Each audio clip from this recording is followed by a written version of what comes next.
Welcome back, everybody, to the Life Together broadcast.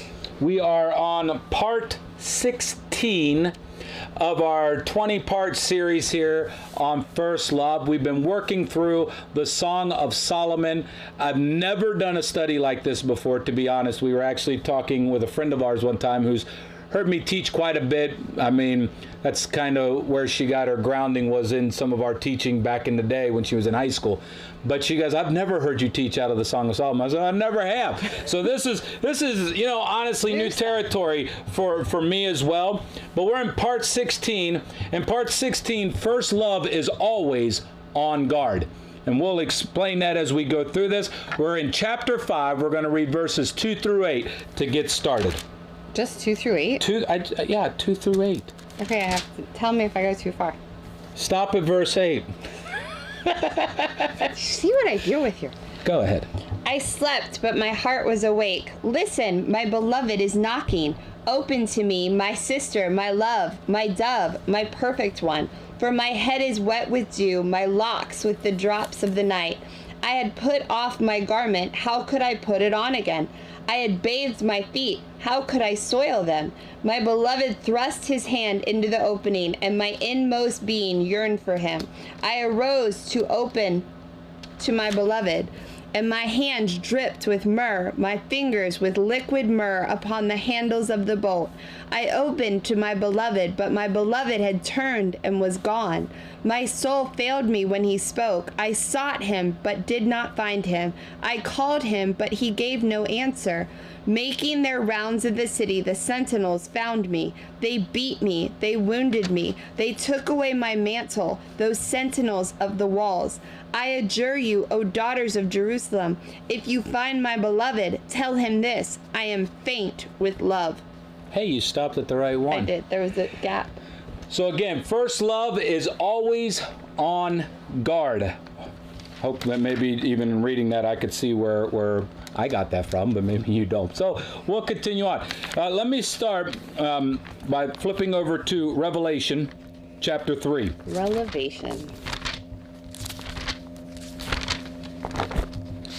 What's this? And verse 20. It says, "Behold, I stand at the door and knock. If anyone hears my voice and opens the door, I will come into him and eat with him, and he with me." You cannot hesitate. You've always got to be ready. There's no off seasons. You've got to be ready at every time, and no matter what's going on. Your ministry cannot be based on belittling other people, correcting other people in the sense of all these things. Your ministry is whatever God has called you to, and whatever God has called you to, it is to bring heaven into the culture of that environment. Yes. Doesn't matter if you're a construction worker, house builder, mechanic, your goal. I just read, a friend of mine has a book coming out, and I read it, and he worked for the U.S. government as a postal delivery. I think that's the U.S. government. And Makes me want to sing that old time song. But I mean, reading it, he's telling the stories of people getting healed while he was on his mail route. That is what God wants to do. Yeah. Too often, God gives us a vision and we hesitate. We think, I'm just a mailman. I used to say, well, God, I'm just a landscaper. I said that to him one time, but God, I'm just a landscaper. He immediately said, I was just a carpenter. And so there's no excuse. But too often, we're waiting for our faith to rise. Well, if I can just have faith for that, if I can just get that, if I can just get the courage to do that. And in the time we're waiting for our faith and courage to rise, the opportunity has come and gone. God knocked, you didn't answer, and the opportunity has left. And because you're too busy waiting, so to speak, for your leaven to rise, for that. Leonard Ravenhill said the opportunity of a lifetime must be seized in the lifetime of the opportunity. There's opportunities in your life.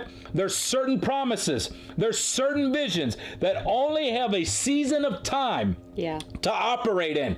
When that season comes, when that time comes and that time goes, so does that opportunity. You have to take advantage of it. I don't believe in dry seasons for the believer. I don't believe in seasons of, listen, faith is not about you sitting there and waiting on God.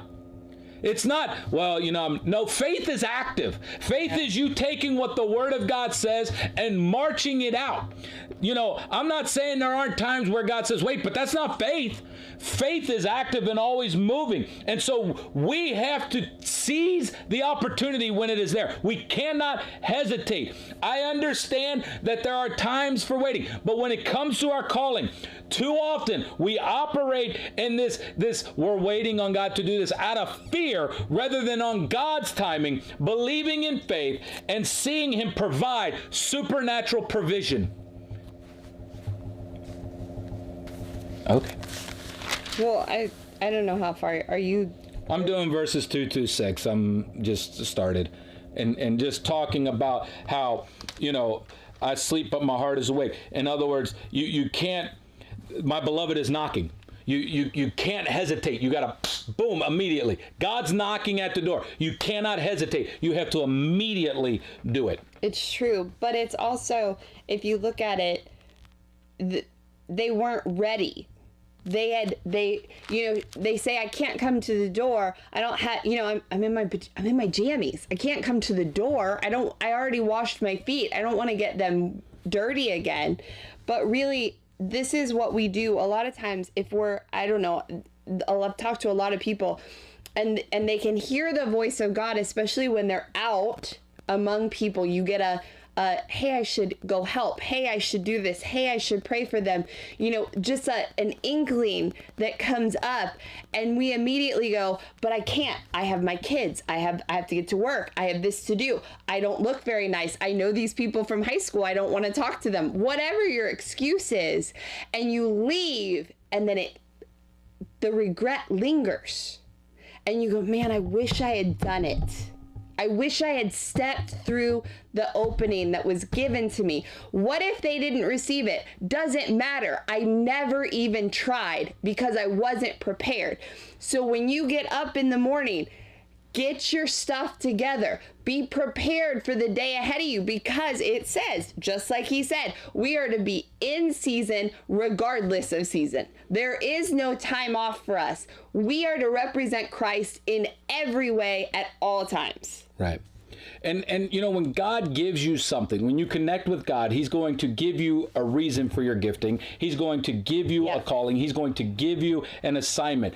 And when he does that, what he does is he gives you the zeal to carry that out. And a lot of times we get excited, but we don't ever do anything with the zeal. If you look in Matthew 21, 12 through 17, Mark 11, 15 through 19, or Luke 19, 45 through 47, what you see is the story where Jesus goes into the temple and he flips over the tables. He overturns the money changers. But what's interesting is in John, it says that Jesus is doing this. It says that the disciples remembered that the scriptures said this about him in Psalm 69:9. The zeal for his house will consume me. So Jesus had gone to the temple the day before. He saw all the merchants, but everything was closed. So he goes to Bethany and he comes back to the temple the next morning full of zeal. Mm-hmm. If he would have waited another day, he probably wouldn't have been full of that zeal anymore. He had to do it. So when God gives you an assignment, he gives you the zeal to carry it out. But that zeal is only for a season. Yeah. When God told me to write my first book, I knew I had to get this done. So I did the things that I had to do while it was in my heart to get it accomplished, to get it done so that we could get this out. And I'm not a type of person that would sit down. So what I did was I taught it and then we transcribed it. But anyway, the zeal is only for a season. And so you have to accomplish that assignment in the time you have the zeal to accomplish it. If you hesitate, the zeal will leave and the assignment will go unaccomplished, or God will go to the next person to accomplish it. And you forfeit the assignment and you forfeit all the reward and blessings that are tied to it. Yeah. And so you have to be, if you flip over to Luke in verse 12, this kind of goes with what we said, but I want to read this to show you what we meant by this. In chapter 12, verse 35, it says, "Stay dressed for action. Keep your lamps burning. Be like men who are waiting for their master to come home and from the wedding feast, so that they may open the door to him at once when he comes and knocks." First love is always on guard. First love is always ready. First love is full of zeal. First love does not hesitate. "Blessed are those servants who the master finds awake when he comes. Truly I say to you, he will dress himself for service." In other words, he's ready, and have them recline at the table, and he will come and serve them. If he comes in the second watch or the third and finds them awake, blessed are their servants. So you always have to be on guard. You always have to be ready. But know this, that if the master of the house had known at what hour the thief was going to come, he would have not left his house to be broken into. You must be ready, for the Son of Man is coming at an hour you do not expect. You have to be ready. Flip over to John 10. I can't. That's missing. How is your Bible missing John? Not you missing. need a new Bible. No, I don't. It's just. No, you got John 10, don't you? I have it. It's just. She's used it so much it's gotten ripped out. Not like one of my Bibles that my dog got off of the thing and literally ate like the first 8 chapters of Matthew. She tasted and saw that the Lord was. She was a doofus. John 10, verse 1, "Truly, truly, I say to you, who does not enter the sheepfold by the door, but climbs in by another way, that man is a thief and a robber." There's something here. What about the ladies with the oil lamps? Yeah, no, I'm not. Settle down. I moved ahead. You don't even have it listed. Oh, maybe This is not. my part. Might have been a different one. Anyway. "But he who enters by the door is the shepherd of the sheep. To him the gatekeeper opens. The sheep hear his voice, and he calls to his sheep by name, and he leads them out. And when he brought them out all his way, he goes before them, and the sheep follow him, for they know his voice." Skipping down to verse 7. He says, truly, truly, I say to you, I am the door of the sheep, and all who come before me were thieves and robbers, but the sheep did not listen to them. I am the door. If anyone enters by me, he will be saved, and he will go in and out and find pasture. The thief comes only to steal, kill, and destroy, but I have come that you may have life and have it more abundantly. And so, let's see here. Where you at? Talks about a hired hand. Let's see here. Okay. Are we still in 10? Yeah. So in other words, what you see here is that Jesus says he's the door, but you're the doorkeeper. You make the decision on whether you're going to open the door or if you're going to hesitate. If you're going to do it immediately or if you're going to hesitate. If you're going to carry out the zeal or if you're going to let that season pass. You make that decision. You can't blame other people. Don't blame other people for you not being on guard. The only person you can blame is yourself. If you want to do your thing, you can, find about the 10 virgins. I have that on a different one. I know I do, but... It's fine. Flipping over to James 5. In verse... chapter 5. Yeah, James 5. That's what I said. Verse 7. Be patient, therefore, brothers, until the coming of the Lord. See how the farmer waits for precious fruit of the earth, being patient about it until he receives early and the late rains? You also be patient. Establish your hearts, for the coming of the Lord is at hand. Do not grumble against one another, brothers, so that you may not be judged. Behold, the judge is standing at the door. You have to always be on guard. There's no other option but to be on guard and know that. Get yourself ready. That's what we're doing these for. Going through 20 aspects of first love to get yourself ready, that you're always on guard. No more hesitation. When God speaks, you obey. You will see that almost all the time in the world, in the Word. When God spoke, it's like immediately. Immediately. I think the only time was maybe Abraham when it was like the very next day. When God speaks, listen, you're going to get to older in your life. One guy asked another guy, one evangelist asked another evangelist, what would you tell to a younger me or to a younger you if you could go back and do that? And he said, move quicker. Yeah. Move quicker with what God is telling you. When God told us, when God showed us these tent revivals, within 6 months, actually within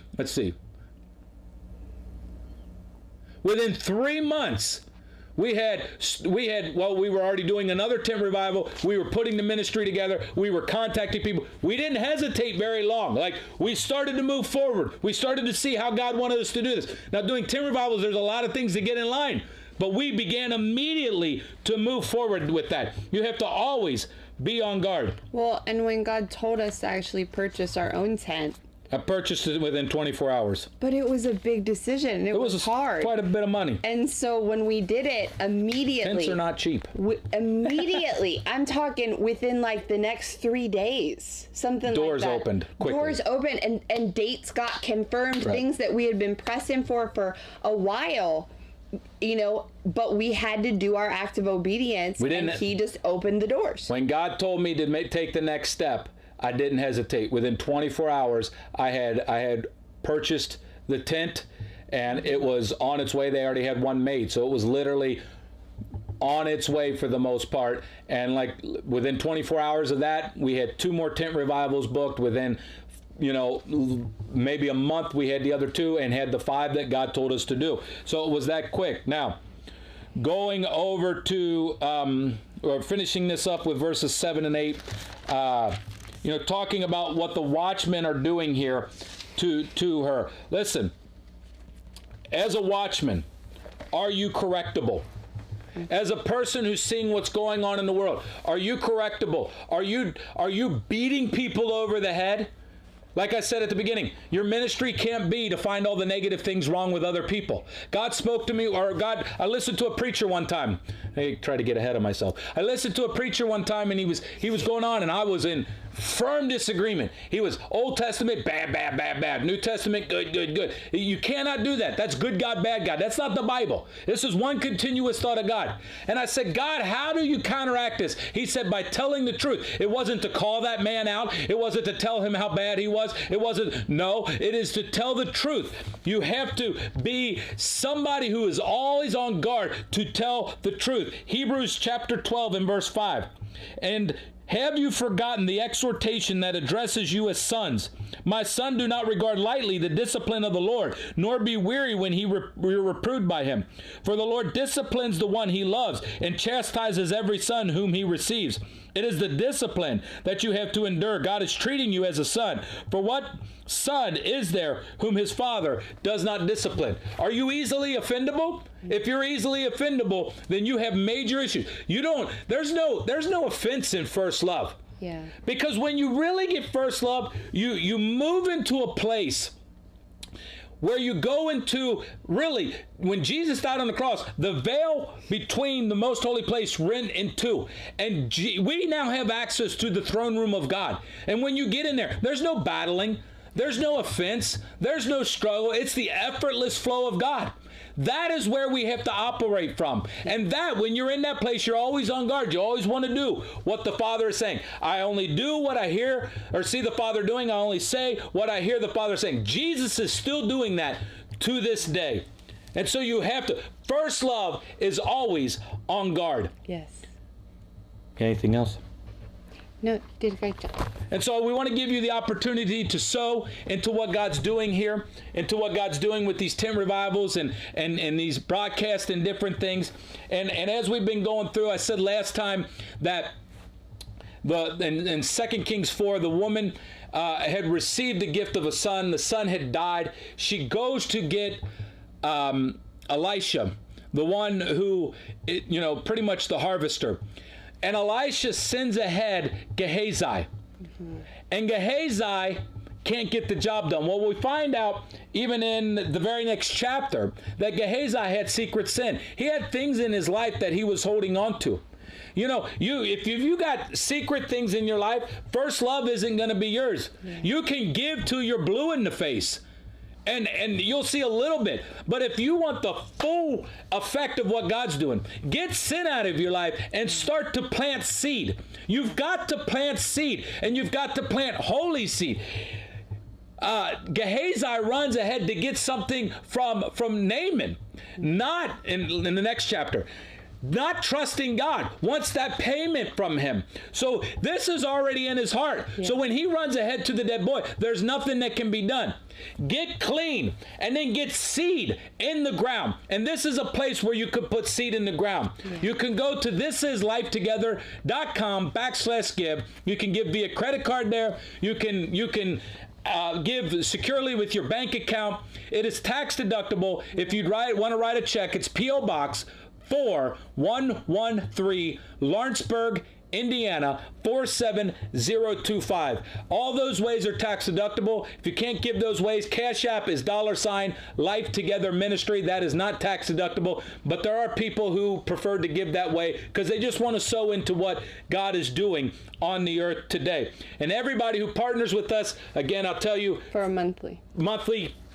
Yeah, anybody who partners with us on a monthly basis, sending you these 2 books, What on Earth Am I to Do? And then this prayer and fasting devotional journal. 21 days. We have the fast coming up at the beginning of next month, January 2nd through the 22nd. Get this copy. From the 1st to the 22nd, we're going to have a daily broadcast. This is going to be one of the things we use during that broadcast. Mm-hmm. So you want to get it. It's only $10. Sometimes Amazon runs specials, but get this from Amazon. Get this from us. If you can't get it either of those 2 ways, you don't see us personally or you don't have Amazon, just contact us on our website, thisislifetogether.com. We will figure out a way to get you a copy of this. And so that's what's coming up. And like I've said before, we're also working on some future broadcasts. So we thank you in advance for partnering with us, with a one-time seed, a monthly seed, whatever it may be. We don't take any of it for granted. No. We are very appreciative for anything that you can do as God directs you. So that is part 16.